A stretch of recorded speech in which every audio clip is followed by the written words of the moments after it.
Greetings, shamans and healers. Today I'm going to explain everything you need to know about shamanic illness, also known as crisis awakening. Almost 10 years ago, I went through this myself. It was the most horrifying yet wonderful time of my life. Imagine being stuck in a hellish place with no idea if you will ever escape. That's how I felt. My family even took me to doctors and priests, hoping they could help. But now looking back, I realize it was the best thing ever. It changed my life completely, and I am grateful for that journey every single day. What is shamanic illness? Shamanic illness isn't an illness like we usually think. It's not about something being wrong with your body or mind. It's a transformation process, an alchemical journey of purification. As described in shamanic tradition texts, during my shamanic illness, I had high fever and disturbing visions. The spirits took me to dark places and made me face my deepest fears. This isn't an illness in the Western sense. It's a journey, an initiation, where you learn to govern this state and integrate the dream world with reality. When my process began, I knew nothing about shamanism. Fortunately, I had studied yoga and understood the process as a Kundalini awakening. It's the same process, but viewed through the lens of yoga. Kundalini energy wakes up and begins to purify the lower chakras, where we store our greatest fears and attachments. Then everything in the unconscious mind becomes visible. I felt intense emotions and fears, almost as if something terrible was happening, even though everything was fine on the outside. One of the most disturbing thoughts was that something was wrong with me, but nothing could be further from the truth.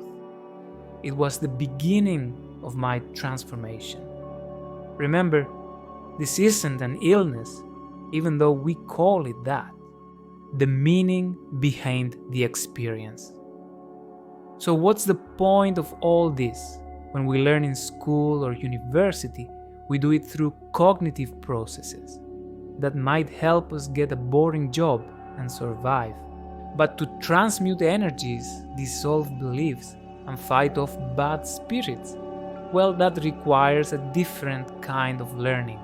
To help heal others, you must first go through and conquer the very spirits that trouble them.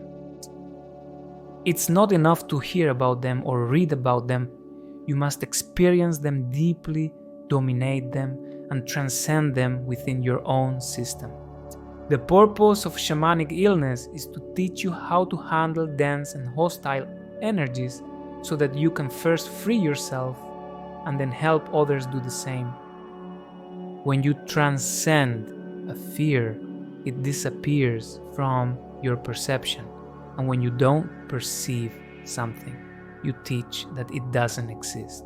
This is how a true master teaches, through a holy perception. So, what triggers shamanic illness? Shamanic illness is an initiation. Like any initiation, it happens when two conditions are met. First, you must ask for it. Not that you'll ask for the illness itself, but you might seek truth, love, healing, freedom, transcendence, meaning, or power. You need to align truly with your higher self and ask for a life with spirit, through spirit, and for spirit. It doesn't matter whether you do this through shamanic beliefs or another path. You must align with the higher and show genuine devotion. In yoga tradition, this is known as bhakti, the pure desire to transcend. Your request must be honest and wholehearted, unified. But that's not enough. When you align yourself spiritually, you'll attract the attention of certain spirits. They'll test your determination with various challenges. On my journey, I remember the moment my heart opened to the Spirit and God. I left everything behind. At 26 years old, I abandoned friends, parties, and relationships. I moved to a house my family owned in a small town. I stayed there alone for 6 months, meditating, reading spiritual books, and sincerely asking for the truth of the universe. Then the tests began. By behaving that way, everyone around me reacted. I was so different that my family started to judge, reject, and pressure me. No one shared my quest. Despite being alone, I didn't doubt. I stayed true to my path. I felt temptations to return to the superficial pleasures of my past, but I didn't. And that proved I was ready. And then the process began, bringing with it various symptoms. I'm going to share some symptoms I experienced, which you might also encounter. Also, these symptoms come and go. The journey is an organic and self-regulating process. It's intense, but it always gives you time to rest and recover. Fear. Sometimes without apparent reason. Basic fears like fear of dying, going crazy, being alone, or losing everything. These intense fears block the lower chakras. Vivid dreams, as if watching a movie. Sometimes these dreams can take you to past life regressions. Lack of sleep. Most experiences happen at night when activities stop, and the subconscious mind has more space. Hence, energetic experiences might keep you awake. Visions, the physical world, which shamans call the solid dream, might blend with the spiritual, causing confusion. Physical pressures and tensions, especially in the back. The most crystallized energy blockages are in the back. Many symptoms of the shamanic illness manifest there. Periods of intense emotions. The heart opens during the shamanic illness. You might feel highly emotional, cry, feel lonely, or experience infinite joy and bliss. Intense awakening of sexual energy, libido madness. This can alternate between total sexual disconnection and periods of high arousal. Now, let me give you some advice for navigating this journey.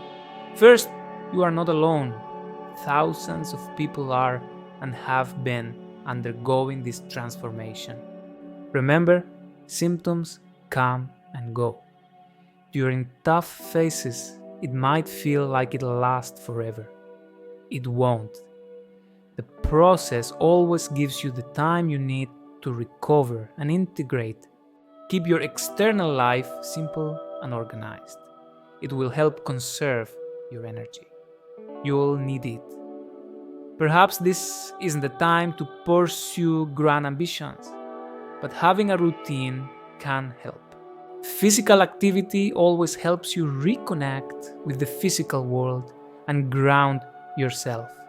It keeps you from getting lost in emotional processes and subtle perceptions. Walk the path without rejecting either of the two worlds. The physical world is essential, and so is the spiritual. The key is to remain open to both while discerning each experience. Most people won't understand you. You can try to explain it. I tried for a while until I got tired and stopped. You can love and share with the people around you, even if they don't understand. Find a moment each day to experience. Accept whatever comes to you. The more you accept, the more you'll heal. You can sit in a chair or on the floor, breathe, and simply observe your sensations, thoughts, and emotions. Watch them while you breathe deeply. This helped me the most, and to this day, I still do it daily. Surrender to the higher power. Realize how spiritual power influences us. Learn that we are not alone, that we are not isolated. and that there are majestic forces in this universe. Surrender to the evidence that we have no control or power over our journey. Open your heart to discover that you don't need control, because a great loving force guides you, wanting only to free you and reveal your true potential. When it ends, what happens? The day my illness ended, it was intense, a climactic experience. I knew immediately it was over. My journey lasted a year and 3 months. After that, I spent very peaceful years rebuilding, integrating my new abilities, and understanding the changes in my life. I led a very average life, working as an engineer, meditating, and reading spiritual books. Many things had changed in me. I could now feel the spirits, see when they tried to influence me, and sense when illness spirits approached me. I could clearly hear the guidance of my higher self and enter states of complete emptiness in meditation.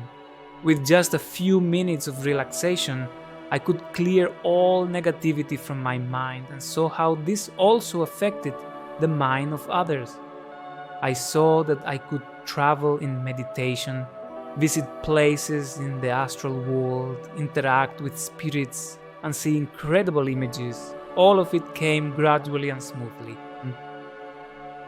A few years later, a new stage of my process began. On my 33rd birthday, I met my shaman master, and a new journey started for me. When you reach the other side of the illness, your gifts will be revealed. These gifts are given by the spirits for your earthly journey. So yes, the illness is just the beginning, my friend. The beginning of a much longer and more exciting journey than you can imagine. A new life, new abilities, new people, healings, encounters, projects, discoveries, realizations. All of that is ahead, waiting for you. And most importantly, you will live a life by the Spirit, for the Spirit, and with the Spirit. Blessings on your path. Never give up and always look forward and upward. The best is yet to come.